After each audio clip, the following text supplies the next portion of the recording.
नमस्कार, बहुत स्वागत है आप सभी का। मैं हूं आपके साथ नैना यादव, लेकर हाजिर हूं हमारा खास शो पूछता है इंडिया। भारतीय उपमहाद्वीप में एक बड़े युद्ध ने दस्तक दी है और उसका सबब एक तरह से बना है हमारा पड़ोसी देश पाकिस्तान। ऐसा क्यों?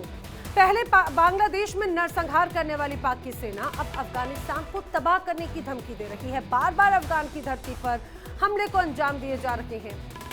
झूठे आरोपों को आधार बनाकर शांत इलाकों को युद्ध में झोंकने की तैयारी है। इससे तमाम आरोप, तमाम ऐसी रिपोर्ट सामने आती है और इसके पीछे का मकसद बताया जा रहा है खनिज और अमेरिका के लिए एक तरह से रास्ता तैयार करना। लेकिन जब तालिबान ने जवाबी हमला शुरू किया तो सीजफायर के लिए पाक के हुक्मरान अब परेशान हो रहे हैं और बात नहीं बनी तो बताया जा रहा है कि एक तरह से प्रोपेगेंडा फैलाया जा रहा है।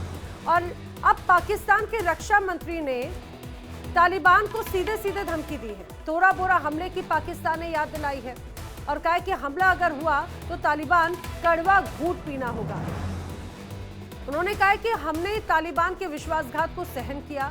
दिल्ली के इशारे पर काबुल काम कर रहा है, यहां तक उनकी तरफ से बात कही गई। यहां पर भी एक बार फिर से उनको भारत की याद आ गई। पाकिस्तान के खिलाफ भारत एक तरह से प्रॉक्सी वॉर चला रहा है, ये कहना है इनके ख्वाजा आसिफ का। 4 से 5 बार समझौते हुए, लेकिन 4 से 5 बार समझौते से पीछे तालिबान हटा है, ऐसा आरोप है। इस्लामाबाद की तरफ आंख निकाल लेंगे अगर देखा तो ये भी तमाम बड़ी बातें उनकी तरफ से कही गई है। साथ ही ख्वाजा आसिफ कहते हैं आतंकवाद के लिए पाकिस्तान में तालिबान जिम्मेदार है। ये अपने आप में तमाम बड़ी बातें हैं। दरअसल समझिए कि तुर्की में वार्ता हो रही थी। पहले दोहा, कतर और तुर्की, ये तीसरे दौर की बातचीत थी और ये जो बातचीत है वो एक तरह से विफल रही, बेनतीजा रही। और बेनतीजा इस तरह की रही कि उसके बाद में तो पाकिस्तान के जो नेता थे वो तालिबान को कई तरह से अपशब्द कहते हुए नजर आ रहे थे। कई बार कुछ रिपोर्ट्स में तो बदतमीजी शब्द का इस्तेमाल किया गया है। वार्ता विफल होने के बाद तालिबान ने कहा था कि पाकिस्तान अफगान में खतरनाक मोड़ पर तनाव है। पाकिस्तान को तालिबान की सीधी ये धमकी है कि काबुल पर हमला तो इस्लामाबाद को उड़ा कर रख देंगे। पाकिस्तान ने बमबारी अगर की तो ये एक्ट ऑफ वॉर माना जाएगा। अब जवाब में इस्लामाबाद को निशाना बनाया जाएगा, ये तालिबान की धमकी है। तो ये कहा जाए कि दोनों ही तरफ से एक दूसरे पर ताबड़तोड़ धमकियां देने का जो सिलसिला है वो लगातार जारी है और लगातार दोनों तरफ से गीदड़ भभकियां भी दी जा रही हैं। लेकिन सबसे महत्वपूर्ण बात ये कि हर चीज में भारत को याद करने वाला पाकिस्तान अब जब अफगानिस्तान के साथ में वार्ता विफल होती है तो इस दौरान भी उसको भारत की याद आ जाती है। सवाल इस बीच तमाम खड़े होते हैं, क्या ख्वाजा आसिफ डर की वजह से अफगान को धमका रहे हैं? क्या पाकिस्तान इंडिया का नाम लेकर एक तरह से अपनी नाकामियों को छिपा रहा है, जो इनकी एक तरह से आदत होती है? और करेंगे इसी पर चर्चा। मेरे साथ में जो खास मेहमानों का पैनल जुड़ेगा उनसे चर्चा करते हैं। रक्षा विशेषज्ञ रिटायर्ड ब्रिगेडियर शरदेंदु इस समय हमारे साथ में जुड़ रखे हैं। शरदेंदु जी, बहुत स्वागत है आपका इस हमारे साथ में इस चर्चा में। और साथ ही साथ मेरे साथ पाकिस्तान से पत्रकार मुकीम अहमद भी जुड़ चुके हैं, आपका भी बहुत बहुत स्वागत है इस पूरी चर्चा में।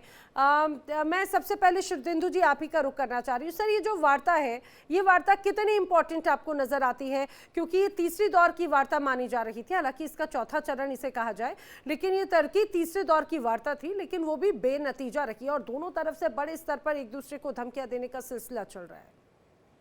देखिए, ये वार्ता उस समय फेल हुई जब दो बहुत महत्वपूर्ण देश कतर और टर्की इसकी मध्यस्थता कर रहे थे और एक उम्मीद लगाई जा रही थी कि दोनों के बीच में सीज फायर को फर्दर प्रोलॉन्ग किया जाएगा। 19 तारीख को सीज फायर की घोषणा हुई थी दोहा में, उसी के कंटिन्यूएशन में बात चल रही थी और जिस तरीके से लोगों ने बातचीत की, जो जो बात करने का तरीका था वो चिंताजनक है। दो कंट्री के हेड इस तरीके के रिप्रेजेंटेटिव इस तरीके से बातें नहीं करते हैं। काउंटर ब्लेम काउंटर ब्लेम का ही सिलसिला चलता रहा रादर देन किसी एक सोल्यूशन पे निकलने के लिए। और पाकिस्तान चाहता था कि वो अफगानिस्तान के अंदर घुस के टीटीपी का तो खात्मा करे, लेकिन अफगानिस्तान की कोई भी बात सुनने के लिए वो तैयार नहीं था। वो अफगानिस्तान को बोलता था कि बीएलए भी आपके यहाँ शरण लेता है, टीटीपी आपके यहाँ शरण लेता है, हम एयर स्ट्राइक भी करेंगे, हम एयर वायलेशन भी करेंगे, हम आपकी सोवरेनिटी सॉवरेनिटी इंटीग्रिटी मानेंगे नहीं और हम अपनी मनमर्जी तरीके से तालिबान को कंट्रोल करेंगे, कोई भी देश इसको नहीं मानेगा। आपको सबसे पहले उसकी सॉवरेनिटी इंटीग्रिटी को मानना पड़ेगा, उसकी जो बाउंड्रीज है उसको मानना पड़ेगा, एक एमिकेबल एनवायरमेंट, एक पहले तो नो फर्स्ट यूज या सभी तरीके के जो ऑपरेशन है उसको सीज करने की बात करनी। देखिए पीस प्रोसेस जब होता है उसको इम्प्लीमेंट करने में भी समय लग जाता है। आप टेबल पे जब आप पीस का कोई एग्रीमेंट साइन करते हैं और बाय द टाइम जब आपके इंस्ट्रक्शन आपके सिक्योरिटी फोर्सेस तक पहुंचते हैं, जो इसका टाइम लैग होता है उसमें तमाम तरीके के ऑपरेशन हो जाते हैं। लेकिन आप पीस टेबल पे ही इस तरीके की भाषा का इस्तेमाल करेंगे जो कि डिप्लोमेटिकली करेक्ट नहीं है। आप एक कंट्री के को रिप्रेजेंट कर रहे हैं, आप एक कंट्री के अगेंस्ट इस तरीके के शब्दों का इस्तेमाल कर रहे हैं, वो चिंताजनक है। और वहीं अफगानिस्तान का कहना था कि उसका टीटीपी से कुछ लेना देना नहीं है, टीटीपी आपकी समस्या, आप इसको हैंडल करिए, हमारे यहाँ टीटीपी कोई शरण नहीं लेता है, ट्रांस बॉर्डर टेररिज्म को आप बढ़ावा देते हैं, बीएलए का कोई नुमाइंदा हमारे नहीं है, अगर आपकी बीएलए की प्रॉब्लम है तो आप उसको रिजॉल्व करिए, आपकी बहुत बड़ी सेना है, बहुत सारे सिक्योरिटी फोर्सेस के नुमाइंदे, लेकिन आप हमारे यहाँ एयर वायलेशन ना करें, आप हमारे टेररिस्ट में हमारे टेरिटरी में घुस के इस तरीके के ऑपरेशन को अंजाम ना दें। आप काबुल तक पे एयर स्ट्राइक कर देते हैं और सिविलियन को मार देते हैं। तो ये जो बात थी अफगानिस्तान की बहुत हद तक जायज थी। पाकिस्तान देखिए पूरी दुनिया को मालूम है कि वो स्टेट स्पॉन्सर्ड टेररिज्म में विश्वास करता है। उसने अफगानिस्तान को वो एक इंडिपेंडेंट अलग कंट्री समझता ही नहीं है, एक बड़े भाई की भूमिका में जाता है और उसको लगता है कि वो तालिबान की सरकार पे अपने जो टर्म्स एंड कंडीशन है वो इम्पोज कर लेगा। आप एक दूसरे कंट्री में जब बात कर रहे हैं, दोहा में पहले बात हुई, फिर आप इस्तांबुल में बात कर रहे हैं, इन सारी मर्यादाओं को आपको समझना चाहिए और अल्टीमेटली रिजल्ट देखिए फेल हो गया। अब क्या होगा, अब इसी तरीके की टेररिस्ट एक्टिविटी टीटीपी के ऑपरेशन आपके ऊपर और बढ़ेंगे, आपके सिक्योरिटी फोर्सेस पे हमले होंगे। अगर आपने फिर से काबुल पे हमले करने की कोशिश की या तालिबान के सोल्जर्स को मारने की कोशिश की तो ये नेक्स्ट लेवल पे जाएगा। तो पाकिस्तान पूरी तरीके से गिरता हुआ नजर आ रहा है। आपको अपनी तमाम पॉलिसीज को रीलुक करना पड़ेगा।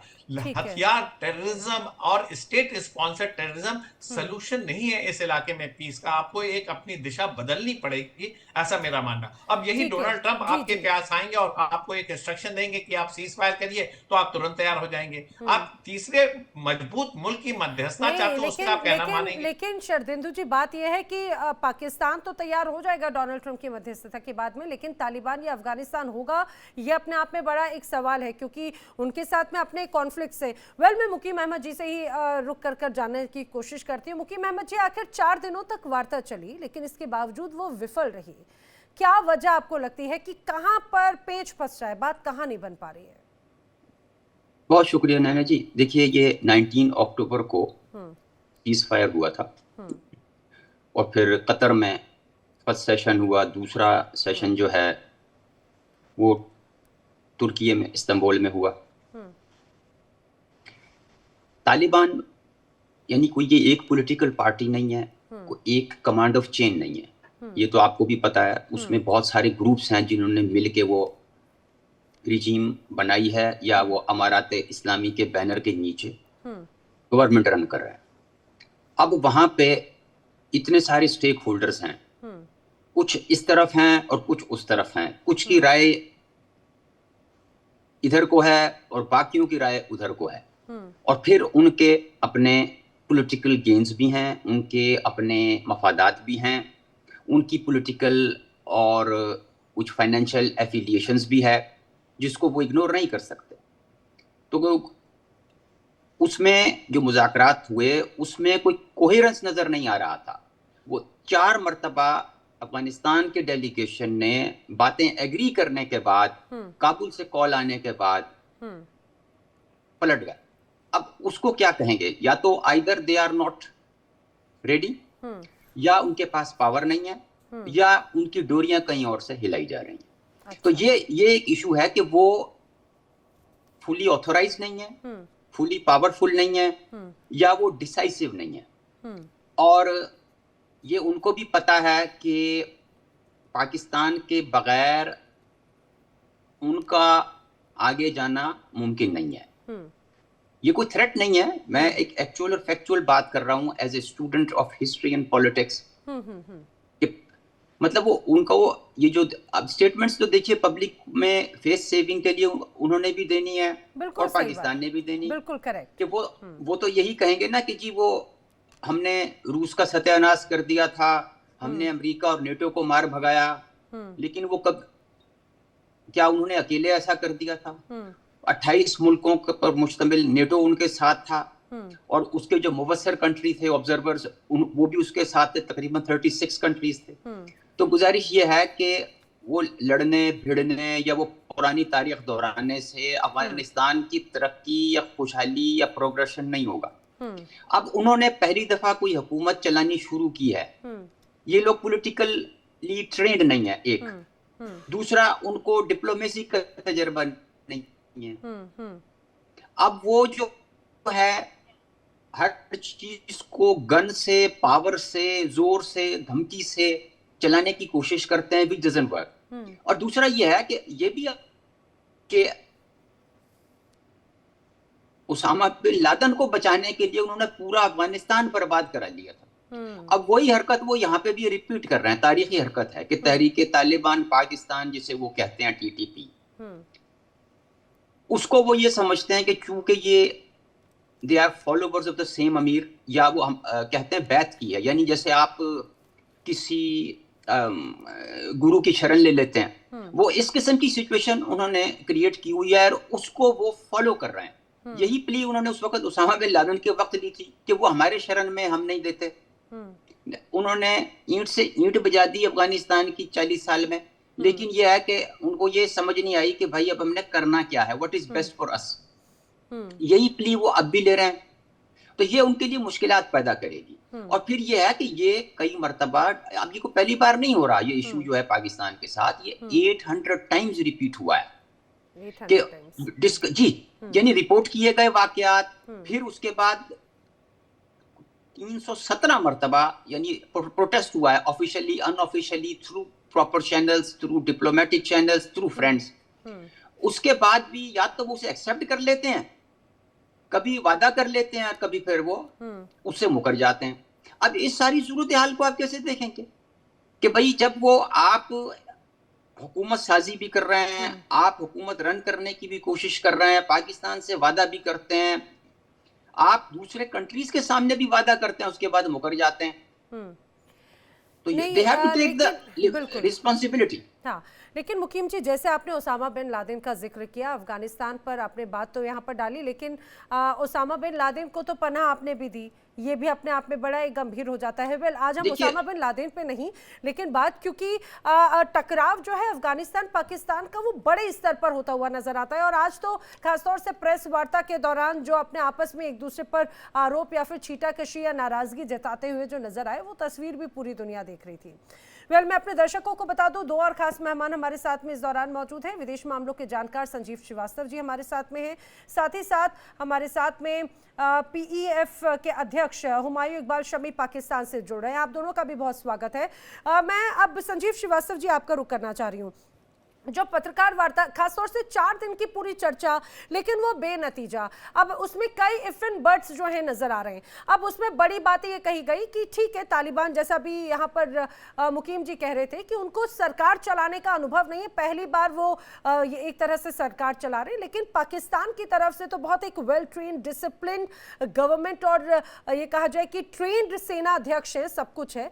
लेकिन इसके बावजूद जो आज पत्रकार वार्ता के दौरान आरोप प्रत्यारोप और जो तरीका था, वो बहुत ही ज्यादा हैरान कर देने वाला था। जो हम बड़ी तस्वीरें देख रहे थे, उसमें धमकियां दी जा रही थी सीधे सीधे, वहां पर अमेरिका तक का जिक्र हो गया। तालिबान कहता है कि भाई आपके ड्रोन जो हैं वो अमेरिका के ड्रोन हैं। पाकिस्तान की तरफ से कहा गया भाई आपके पास में उनका एयरबेस है, आप कंट्रोल कीजिए। तो यहाँ पे ये अपने आप में एक अलग रूप में एक दूसरे पर ही कहा जाए कि निशाना साधते हुए नजर आ रहे हैं। लेकिन संजीव जी, अब हुमायूं जी ने तो बताया, खासतौर से माफ कीजिएगा कि यहाँ पर मुकीम जी ने बताया कि क्या वजह रही है कि 4 दिन की भी चर्चा विफल रही। आपके अनुसार कहाँ पर पेंच फंस रहा है, सीज फायर को लेकर या फिर सामंजस्य बनाए जाने को लेकर? देखिए, सबसे बड़ा तो संकट ये है कि और जिसकी की वजह से ये जो पूरी स्थिति वहां बनी हुई है अफगानिस्तान और पाकिस्तान के बीच में, वो ये कि जो पाकिस्तान की जो सरकार है वो अफगानिस्तान को जो उसका उचित सम्मान है वो नहीं देते हैं, और अफगानिस्तान को अपने बैकयार्ड के तौर पर वो इस्तेमाल करना चाहते हैं, और जो कि तालिबान को बिल्कुल भी पसंद नहीं है। और दूसरा, तालिबान की एक बहुत गंभीर शिकायत ये भी है कि जो पाकिस्तान के जो पंजाबी सुन्नी डोमिनेशन वाले जो वहाँ पे हुक्मरान हैं, जो लीडरशिप है, जो एस्टेब्लिशमेंट है, वो वहाँ की पश्तून आबादी को ठीक तरीके से ट्रीट नहीं करता। उनको एक तरीके से सेकेंडरी ट्रीटमेंट देने का उनके अंदर सेंस रहता है। और अभी आप देखिए तो खैबर पख्तूनख्वा में भी जो पश्तून आबादी है और जो अफगानिस्तान की जो पश्तून आबादी है, दोनों के बीच में यदि आपने बाड़ लगाने का जो काम है उसको लगातार किया है, और 2600 किलोमीटर की लंबी पूरी सीमा रेखा है अफगानिस्तान पाकिस्तान की, और जिसको कि आपके पाकिस्तान कहता है डूरंड लाइन, लेकिन तालिबान उसको नहीं मानता। अफगानिस्तान की किसी भी सरकार ने डूरंड लाइन को मान्यता नहीं दी। तो ये जो अफगानिस्तान के अंदर इस बात का भी एक सेंस रहता है, और पश्तून आबादी के अंदर, चाहे वो पाकिस्तान की पश्तून आबादी हो, चाहे वो अफगानिस्तान की पश्तून आबादी हो, कि ये हमें डिवाइड करने की साजिशें रची जा रही। ये जो बाड़ लगाने का जो काम है वो पाकिस्तान के द्वारा एक डिवाइड एंड रूल करने की साजिश हमारे खिलाफ, पश्तूनों के खिलाफ रची जा रही है। ऐसा पश्तूनों के अंदर एक भावना रहती है जिसको कि पाकिस्तान को एड्रेस करना होगा। इस तरीके के जो पश्तूनों के साथ जो मिसट्रीटमेंट करना, अफगानिस्तान की सरकार के साथ मिसट्रीटमेंट करना, उन्हें अपने बैकयार्ड के तौर पर इस्तेमाल करना, और ये सोचना कि हम कभी भी डील कर लेंगे, आप हमारे सामने कुछ भी नहीं हो, आपको तो सरकार चलाना भी नहीं आता है, आप तो ये भी नहीं जानते, आप वो भी नहीं जानते, सारा कुछ ज्ञान हमें ही है। तो ये जो सुपीरियरिटी, जो सेंस ऑफ सुपीरियरिटी, एक हाई हैंडेडनेस, एक जो बिग ब्रदरहुड वाला जो ट्रीटमेंट पाकिस्तान अफगानिस्तान के साथ कर रहा है, उसका वो जाहिर है कि तालिबान को बिल्कुल रास नहीं आ रहा है। तालिबान उसका रेसिस्टेंस कर रहा है। और मेरा ऐसा, मैं आपके चैनल पे शोज में, आपके शोज में पहले भी कहता रहा हूँ नैना जी, कि जब तक पाकिस्तान की जो सरकार है वो पश्तूनों के साथ ठीक तरीका ट्रीटमेंट नहीं करती, जब तक कि वो अफगानिस्तान को एक स्वतंत्र और एक इक्वल तरीके से उसको ट्रीटमेंट उसको नहीं देती, और डूरंड लाइन पर ये जो बाड़ लगा करके जो डिवाइड एंड रूल करने का जो सेंस उनके अंदर है, पश्तूनों के अंदर, जब तक कि उनके साथ संवाद नहीं करती। पाकिस्तान के अंदर भी एक पश्तून तहफ़्फ़ुज़ मूवमेंट चल रहा है। 2 सदस्य उसके पाकिस्तान के असेंबली में भी हैं, जो कि हमने देखा है कि समय समय पर पश्तूनों के ऊपर क्या अत्याचार होता है, उसकी आवाजें उठाते हैं। तो वो सारे जो इश्यूज हैं पश्तूनों के, उसको उन्हें एड्रेस करना होगा। एक और इशू है अफगान शरणार्थियों का इशू। ये जो अफगान शरणार्थी हैं वो अनेक कारणों से बड़ी संख्या में पाकिस्तान में रहते हैं, और इसमें कोई दो राय नहीं है कि पाकिस्तान में पश्तूनों की संख्या सबसे ज्यादा है। सेकेंड नंबर पर जो पश्तून आबादी वो अफगानिस्तान में है। लेकिन ये जो अफगान शरणार्थी हैं, उनके डिपोर्टेशन के लिए जिस तरीके से पाकिस्तान की सरकार कवायदें करती है, उनको भेड़ बकरियों की तरीके से जो है ट्रकों में बैठा करके और डंडे मार करके और डरा धमका करके, बिल्कुल पूरी दुनिया देखती है, हाँ, भगाया जाता है। वो भी तालिबान को पसंद नहीं आता, पश्तूनों को नहीं पसंद आता। बहुत सारे जो पाकिस्तान के पश्तून हैं, उनके सगे संबंधी अफगानिस्तान के पश्तूनों अफगानिस्तान के एरिया में रहते हैं, और वो जो पूरा बॉर्डर एरिया है वहां पर आप कभी कभी अपने सारे जो वहां पे जो ट्रांजिट पॉइंट है उसको ब्लॉक कर देते हैं, कभी भी रोक देते हैं, उनके अंदर एक विभाजन को पैदा करने की कोशिश करते हैं। तो ये पाकिस्तान को एड्रेस करना होगा। पाकिस्तान को अगर अफगानिस्तान के साथ और अपने वेस्टर्न फ्रंट पर शांति को स्थापित करना है, तो बेहतर है कि अपने जो रियल इश्यूज हैं उसको एड्रेस करें। दूसरा एक बात में, दूसरा जो सबसे महत्वपूर्ण जो खतरा, जिसको मैं कहता हूं खतरा, वो पाकिस्तान जो फेस कर रहा है वो है तहरीके तालिबान पाकिस्तान का खतरा। ये जो तहरीके तालिबान पाकिस्तान है, उसका ये मंशा वो सिर्फ खैबर पख्तूनख्वा पर अधिकार करने की नहीं है, बल्कि वो पूरे पाकिस्तान का तालिबानाइजेशन करना चाहता है। पूरे पाकिस्तान में वो कट्टर शरिया लागू करना चाहते हैं। अब पहले ये पाकिस्तान के हुक्मरान सोचा करते थे कि हम अफगानिस्तान को बैकयार्ड की तरह से इस्तेमाल करेंगे। तालिबान के ये जो टीटीपी है और जो पूरा जो तालिबान का एस्टेब्लिशमेंट है, उनके अंदर इस बात की भी सेंस है कि वो पाकिस्तान को अपना बैकयार्ड बनाना चाहते हैं। उल्टा हो चुका है। और हमारे 2 पत्रकार जो हमारे साथी बैठे हैं पाकिस्तान के, उनको इस बात को समझना होगा और विशेष रूप से वहां के एस्टेब्लिशमेंट को समझना होगा, क्योंकि तहरीके तालिबान पाकिस्तान आम लोगों पे हमले नहीं करता। उसका जो मेन टारगेट है वो पाकिस्तान की सेना होती है, पाकिस्तान की पुलिस फोर्सेस होती है, और वो सीधा सीधा और सेना सर के ये हमने काफिलों पर देखा भी पुलिस फोर्स पर पिछले हमले कुछ वक्त करते हैं। में, खासतौर से केपी के जैसे इलाकों में रिसेंटली जो तमाम बड़ी तस्वीरें आई वो उसको और तस्दीक भी करती हैं। अब मैं जल्दी से, हमारे साथ में एक और पैनलिस्ट है हुमायूं इकबाल शमी, उनका रुख करते हुए। हुमायूं इकबाल शमी, 4 बार लगातार कोशिश, लेकिन उसके बाद में वो कोशिश विफल रही। सबके अपने अपने इश्यूज हैं, पाकिस्तान अपने दावे करता है, तालिबान के अपने दावे हैं, लेकिन कहाँ पेच फंस रहा है शांति वार्ता के लिए? युद्ध विराम क्यों नहीं हो पा रहा? मेरा ख्याल है जो सबसे पहले पाकिस्तान से ही जो मुकीम साहब आए थे, मैंने तो ज्यादा नहीं सुना उनको, लेकिन जो सुना वो मेरा ख्याल है बिल्कुल सही कह रहे हैं कि तालिबान जो है वो, पाकिस्तान ने भी अब उसके बारे में जो कहा, तालिबान गवर्नमेंट नहीं कहता, तालिबान रजीम कहता है। ये वो हुकूमत है जिसको पूरी दुनिया में कोई मुल्क तस्लीम नहीं करता, कोई मुल्क इसको रिकॉग्नाइज नहीं करता, किसी मुल्क के साथ उसके सफारती तल्लुकात नहीं है, तो वो इसको मानते ही नहीं है। और फिर ये जो जिस कतर मुआहदे के तहत, दोहा मुआहदे के तहत ये आए थे, उसमें इन्होंने यहाँ ब्रॉड बेस्ड गवर्नमेंट बनानी थी, उससे भी मुकर गए ये तो बंदूकों के जोर पर बैठे हुए हैं। अभी वहां कोई ग्रोह चल पड़ेंगे कुछ अरसे में, आप देख लीजिएगा कि ये भी आपके एक और साथी जो मेरे से पहले जो बता रहे थे, बड़ी लंबी चौड़ी उन्होंने वो तस्वीर कशी की है, और वो कश्मीर के अगर वो कहें तो मैं उनका जवाब दे दूं ताकि ये रह ना जाए कहीं। तो वो उनका कहना जो ड्यूरेंट लाइन नहीं मानते, वो ड्यूरेंट लाइन तो इशू कोई नहीं है, इसलिए इशू नहीं है कि दुनिया मानती है, उसको यूएन मानते, सारी दुनिया मानती है। तालिबान नहीं मानते तो अफगान नहीं मानते तो ना माने। अगर ड्यूरेंट लाइन नहीं मानेंगे तो फिर तो अफगानिस्तान एक्सिस्ट ही नहीं करेगा, क्योंकि अफगानिस्तान ड्यूरेंट लाइन मुआहदे के तहत ही वजूद में आया था, अंग्रेजों ने दिया था, इसको बफर स्टेट बनाया था। इससे पहले तो ये बफर स्टेट थी नहीं। यहाँ तो कुछ हिस्सा ईरान के पास था, कुछ इंडिया के साथ मिलता था, कुछ ऊपर सेंट्रल एशिया मिलता था, तो उन्होंने तो बनाया था, वरना तो अफगानिस्तान ही खत्म हो जाएगा और ड्यूरेंट लाइन खत्म हो जाएगी। बाकी पख्तूनों की जहां तक बात करते हैं तो पाकिस्तान की आर्मी में 40% पख्तून है। इनको शायद ये इल्म नहीं है कि पाकिस्तान के 1970 तक जितने भी आर्मी चीफ है सारे पख्तून थे। तो ये इनको मेरा ख्याल है थोड़ा सा इस चीज की बताने की जरूरत है। और पाकिस्तान में सारे का सारा ट्रांसपोर्ट का बिजनेस इनके पास है, इनके पास पूरे मुल्क में फैले हैं। कराची में जो है, कराची में पेशावर से ज्यादा पख्तून रहते हैं, वो सारे के सारे वहां बड़े अच्छे हैं, पंजाब में रहते हैं। तो ये तो कोई इशू है ही नहीं। आप जो मर्जी कह दें, बाकी रह गए उधर के पश्तूनों को, तो उनको फिक्र करनी चाहिए उनके पश्तूनों, क्योंकि वहां पर ये चीज है कि ये जो तालिबान गवर्नमेंट है, ये बाकी नादरन एरिया और जो बाकी उस पे ताजिक जो वहां पर तकरीबन 60% है, उनके साथ बहुत बुरा सलूक करते हैं। और वो अब किसी वक्त भी ऐसा होगा, अभी तो पाकिस्तान ने, क्योंकि ऐसा कोई पाकिस्तान की कोई इंटेंशन नहीं है, लेकिन हालांकि पाकिस्तान के ऊपर ये बड़ा दबाव है कि ये जो आप इनको क्यों बैक करते रहे, इनको क्यों आप बचाते रहे। तो पाकिस्तान ही इनको जो है बचाता रहा, वरना ये तो पिस जाने थे, नेटो ने तो इनको इतना कीमा बना देना था। तो उन्होंने बचाया इनको, तो आज ये उन्हीं के खिलाफ हो गए, बाकी रह गए। तो वो वहां से जब ये चलेंगे तो ये रजीम जो है, ये ग्रोह है, ये ग्रोह तो साफ हो जाएगा। इनको भी पता है अपनी हालत का। अब ये इनके पीछे ख्वाजा आसफ ने बड़ा साफ साफ बता दिया है कि इनके पीछे कौन है, इंडिया की बैकिंग है जिसकी वजह से वो लोग अकड़ हैं।